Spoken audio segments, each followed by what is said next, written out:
हाल ही में chain analysis की एक रिपोर्ट आई थी जिसमें बताया गया कि भारत क्रिप्टो करेंसी और ट्रेडिंग में दुनिया में नंबर 1 पर है, नंबर 1 पोजीशन होल्ड करता है। मतलब देश में लोग क्रिप्टो में अच्छा खासा पैसा लगा रहे हैं, इसे भविष्य की कमाई का एक तरीका मान रहे हैं, इस पे भरोसा कर रहे हैं। इसके बावजूद आरबीआई और सरकार अभी तक क्रिप्टो को आधिकारिक मान्यता नहीं देती है, इसे पूरी तरह सपोर्ट नहीं करती है। यानी चाहे लोग कितना भी भरोसा दिखा दे, फिर भी सुरक्षा की यहाँ पे जो कोई गारंटी होनी चाहिए वो गारंटी उन्हें नहीं दी जाती है। यही वजह है कि निवेशकों को हमेशा चेतावनी मिलती रही है आरबीआई की तरफ से, सरकार की तरफ से कि भैया ध्यान रखो, बहुत सावधानी से निवेश करो, नुकसान भी हो सकता है।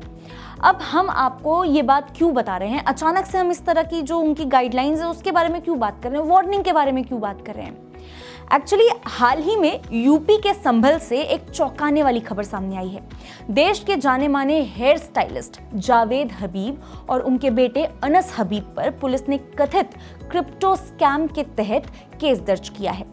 खबरों के मुताबिक अब तक 150 से ज्यादा लोगों को वो ठग चुके हैं, फ्रॉड का शिकार हो चुके हैं 150 से ज्यादा लोग, और उनकी हजारों लाखों की जो जमा पूंजी थी वो गायब हो चुकी है।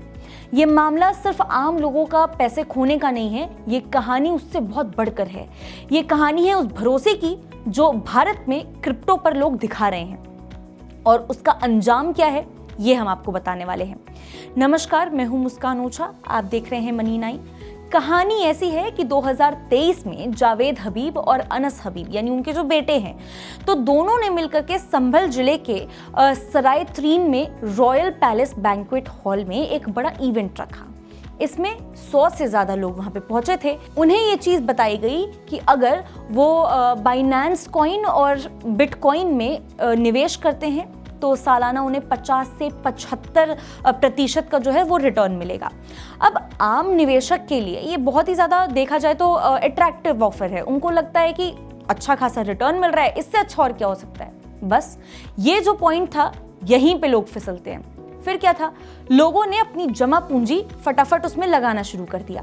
अब जैसे ही उनके पास पैसे इकट्ठे होते हैं तो कंपनी अचानक बंद हो जाती है और आरोपी फरार हो गए। शिकायतकर्ताओं का कहना है कि उनका पैसा सैफुल नाम के एक व्यक्ति के अकाउंट में ट्रांसफर किया गया, जिसने खुद को एफएलसी कंपनी का डायरेक्टर बताया था। अब एफएलसी क्या है? Follicle global company. पुलिस ने जावेद हबीब, अनस हबीब, सैफुल के खिलाफ और कुछ और अन्य अज्ञात लोगों के खिलाफ मामला दर्ज कर लिया है। संभल एसपी ने यह बताया है कि ये फ्रॉड जो है वो फॉलिकल ग्लोबल कंपनी यानी एफएलसी के नाम पर किया गया है। अतिरिक्त एसपी आलोक भाटी की देखरेख में फिलहाल जो ये जांच है वो चल रही है।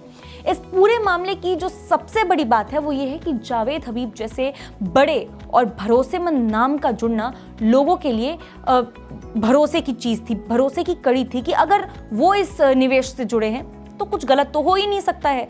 उन्हें लगा कि इतना बड़ा नाम इस निवेश से जुड़ रहा है, 50 से 75% उसमें इंटरेस्ट की बात कही जा रही है कि उनको इतना उसमें इंटरेस्ट मिलेगा, इतना उनको रिटर्न मिलने वाला है, तो इससे अच्छी बात तो कुछ हो ही नहीं सकती है। और प्लस गारंटी के नाम पे जावेद साहब का नाम आ रहा था।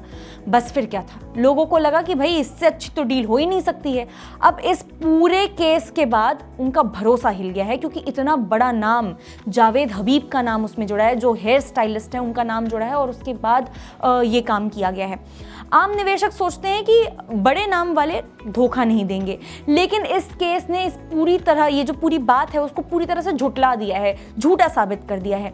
अब यहाँ पे जो सबसे अहम सवाल है वो ये है कि अगर भारत में इतने बड़े लेवल पे क्रिप्टो में निवेश हो रहा है, जो हमने आपको स्टार्टिंग में बताया कि फर्स्ट पोजीशन होल्ड करता है इंडिया, अगर इतने इस लेवल पे क्रिप्टो में निवेश हो रहा है, और उसके बाद से दूसरी तरफ यानी सिक्का का जो दूसरा पहलू है वो ये है कि इस तरह के जो फ्रॉड है वो भी नजर आ रहे हैं, तो इसका असर जो आम निवेशक हैं, मेरे और आप जैसे निवेशक हैं, उन पर क्या पड़ता है? जवाब साफ है, लोग डर जाते हैं, उनका भरोसा काफी हद तक डगमगा जाता है। यही वजह है कि आरबीआई और सरकार का सख्त रुख सही और जरूरी है। जो हमारी सीख है वो यहीं से सामने आती है। सीख क्या है इस पूरी कहानी से कि सबसे पहले तो कभी भी किसी भी निवेश में जल्दी जल्दी बड़ा मुनाफा मिलने का जो वादा है वो देख करके फंसना तो बिल्कुल नहीं है। ये नहीं सोचना है कि अच्छा 50% मिल रहा है, 75% मिल रहा है, चलो जल्दी से निवेश कर देते हैं। यहीं पे आप फंसते हैं और यहीं पे आपके साथ धोखाधड़ी हो जाती है, आपको ठग लिया जाता है। सिर्फ भरोसेमंद और रेगुलेटेड प्लेटफॉर्म पर ही निवेश करना सही रहता है। पैसे को एक ही जगह पे ना लगाए, ये हम आपको बहुत बार पहले भी बता चुके हैं।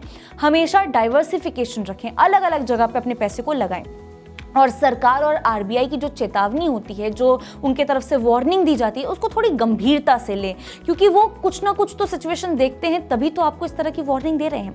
आज के लिए बस इतना ही। ऐसी ही और वीडियोस के लिए देखते रहिए मनी9। ग्लोबल संकेतों के दम पर कैसे खुलेंगे हमारे बाजार? क्या कह रही हैं खबरें और ब्रोकरेज रिपोर्ट्स? किन शेयरों में बनेगा पैसा? बाजार खुलने के बाद क्या खरीदें? किन शेयरों को करें पोर्टफोलियो से बाहर? कैसा रहा बाजार का दिन भर का कारोबार? कैसे तैयार करें कल के बाजार की स्ट्रैटेजी? इन सब सवालों के जवाब जानिए मेरे साथ ओपनिंग बज और क्लोजिंग बज में, इन वक्त पर सिर्फ मनी9।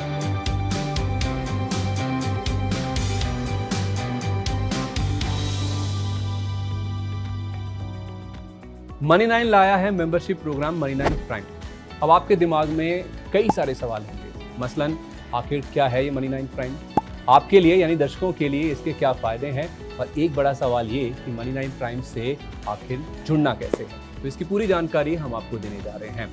मनी9 प्राइम में 3 प्लान होंगे, इकोनॉमी, स्टैंडर्ड और वीआईपी। तो फटाफट ज्वाइन कीजिए YouTube पर मनी9 प्राइम। ज्वाइन करने के लिए मनी9 के YouTube पेज पर जाइए, होम पेज पर मिलेगा ज्वाइन बटन, इसे क्लिक करें, अपनी पसंद का प्लान चुनें और बस हो गया, अब आप रहेंगे सबसे आगे।